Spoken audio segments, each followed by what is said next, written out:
میں نے کہا بابا جی آپ کو شرم نہیں آتی؟ آپ کی سفید داڑھی سفید بال، آپ یہ کیا کر رہے ہیں؟ میں نے کہا آپ مجھے آیت الکرسی سنا دیں. کہتا ہے میں مسلمان نہیں ہوں. میں مسلمان نہیں ہوں، دعا اللہ سے کرتا ہوں شفا ہو جاتی ہے. میں کہا پیسے کس چیز کے لیتے ہیں؟ کہتے ہیں مولا علی کا مچ بالتا ہوں. ٹھیک ہے. میں کہا آپ مسلمان نہیں ہیں؟ میں نے کہا آپ کون ہیں؟ کہتا ہے میں ہوں عیسائی کرسچن. میں نے کہا ٹھیک ہے. میں کہا دیکھو ہم مذہب پہ بات نہیں کر سکتے. ہر جو اہل کتاب ہے وہ ہمارے لیے باعث عزت ہے، چاہے وہ کرسچن ہے چاہے کوئی بھی ہے جس کے اوپر کتاب ہے وہ ہمارے لیے باعث عزت ہے. وہ ہر مذہب کا احترام ہم پر فرض ہے، ہمیں کرنا چاہیے. میں یہ نہیں سمجھتی کہ یہ کرسچن ہے یا یہ کوئی اور ہے تو یہ بھائی ہم، ایسا نہیں ہوتا. وہ اہل کتاب ہے، ان کا ایک اپنا حساب ہے. میں نے کہا آپ کرسچن ہیں، آپ مجھے اپنا کلمہ سنا دیں، میں یہاں سے ابھی چلی جاؤں گی. کلمہ نہیں آتا مجھے. اب ظاہر ہے وہ مجھے اس کلمے کا نہیں پتا تھا. میں کہا میں مسلم ہوں، میں آپ کو کلمہ سناتی ہوں اپنا، آپ مجھے اپنا کلمہ سنا دیں اگر آپ کے پاس اتنا علم ہے. کہتا مجھے کلمہ نہیں آتا.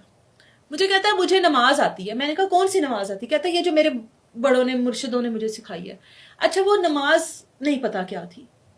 میں نے کہا نماز مرشد نہیں سکھاتے، نماز تو نازل ہوئی ہوئی ہے، نماز تو جو ہے وہی ہے، وہ تو کوئی ہمیں نہیں سکھا سکتا، ہمیں تو اس کے اکارڈنگ ہی پڑھنی ہے. طریقہ کار ہم لوگ سیکھ سکتے ہیں لیکن نماز تو وہی ہے جو نماز ہے. وہ آپ کے مذہب کی اور ہے، ہمارے مذہب کی اور ہے، لیکن نماز جو ہے وہ نماز ہی ہے. میں کہا آپ مجھے یہ کیا سنا رہے؟ پھر ہمارا وہاں پر ایک اپنا ہی بندہ تھا جن کا تعلق کرسچن کمیونٹی سے ہے. ان کو ہر چیز کا پتا تھا، ان کو اپنے کلمے کا، ان کے جو بھی معاملات ہوتے ہیں جو کہ ایک مضبوط آپ کے مذہب کے ساتھ جڑے ہونے کے لیے ہوتے ہیں، وہ ان کو پتا تھا، ہر چیز کا نالج تھا. ان کو میں نے بلایا، میں نے کہا ان سے ان کا جو بھی آپ کے مذہب پہ مین پوائنٹس ہوتے ہیں وہ سنیں. اس نے کہا جی نہ مجھے نماز آتی ہے. وہ کوئی اور تھا، 2-3 انہوں نے سوال کیے. اس نے کہا مجھے تو کچھ نہیں آتا. انہوں نے کہا تو تیرے تو پھر لعنت ہے تیرے اس بات کہنے پر کہ میرا تعلق عیسائیوں سے ہے، مسیح برادری سے ہے، لعنت ہے تیرے اوپر.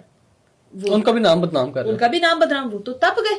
ان کا بس نہیں چل رہا تھا، اس کو مار دیتے. انہوں نے کہا تو مسیحی برادری کا نام بدنام کر رہا ہے، تو کچھ بھی نہیں ہے. اچھا ابھی یہ باتیں ہو رہی تھی، ہم ساتھ ساتھ شاپر میں سے چیزیں چیک کر رہے تھے، کہیں پر انڈے پڑے ہوئے ہیں. اچھا پھر ایک شاپر میں سے نکلی ہرن کی دم فل بالوں سے بھری ہوئی. لوگ ارد گرد کے لوگوں سے میں نے پوچھا یہ کیا ہے؟ وہ کہتے ہیں یہ گدڑ سنگی ہے. وہ گدڑ سنگی نہیں تھی. گدڑ سنگی کا پتہ ہے آپ کو؟ وہ اس میں کچھ ڈالتے ہیں سندور ٹائپ، اور وہ بڑے لوگوں کا اس پر بھی عقیدہ ہے. اچھا بابا خود بولا، کہتے ہیں ہرن دے دو میں، ہرن دکھا لے. میں نے کہا یہ کیوں رکھی ہوئی ہے؟ کہتا ہے اب وہ تعویذ دھاگوں میں ان چیزوں میں وہ استعمال ہوتی ہے. یہ چیزوں کا ہمیں پتا تھا کہ یہ کیا کیا چیزیں استعمال ہوتی ہیں. میں نے کہا یہ آپ تو کالا علم کرتے ہی نہیں ہیں، یہ آپ نے کیوں رکھی ہوئی ہے؟ میں کہا یہ آپ نے کیا بال منہ پر پھیرنے کے لیے رکھی ہوئی ہے؟ یہ کیا مقصد ہے اس کا؟ کہتا ہے کہ میں نے معاف کر دے، میرا روزگار بنے ہوئے. ٹھیک ہے، لائن پہ آ گیا تھا. ہاں میرے 5 بچے نے، میں پیسے پوسے لینا ہے تو میرا. میں کہا بیوی؟ کہتا ہے ماشاءاللہ بیوی نو مرے 12-13 سال ہو گئے. ماشاءاللہ. میں نے کہا اتنا تنگ تھے بیوی سے تم ماشاءاللہ کر رہے ہو.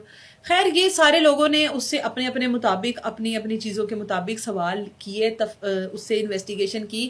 لوگوں نے تسلی کی کہ بابا جو ہے وہ جعلی ہے. ٹھیک ہے. پھر میں نے اس کو بتایا کہ جس لڑکی کے آپ بتا رہے ہو نا کہ اس کا بندہ آ جائے گا، میں کہا اس کی تو شادی نہیں ہوئی ہے، کون سے بندے کو اس کے قدموں میں لا رہے ہو؟ کس کو لا رہے ہو؟ میں کہا تو بندہ ہی نہیں ہے اس کا، تم کون سا علم ہے تمہارے پاس؟ کہتا ہے میں نے معاف کر دیا، آج تو بعد میں اتنے تو نظر ہی نہیں آؤں گا. میں کہا تم کہیں اور چلے جاؤ گے، تم کہیں اور اڈا بنا لو گے اپنا. میں نے کہا 15 پہ کال کرتی ہوں، پولیس کو بلاتی ہوں، تمہیں تو یہاں سے پولیس لے کر جائے گی. لیکن پولیس بھی لے جائے تو کیا ہی ہونا ہے؟ آپ کو پتہ ہی ہے کیا ہی ہونا ہے. یہ اپنا وہ اڈا ختم کرتے ہیں، کہیں اور جا کر بیٹھ جاتے ہیں.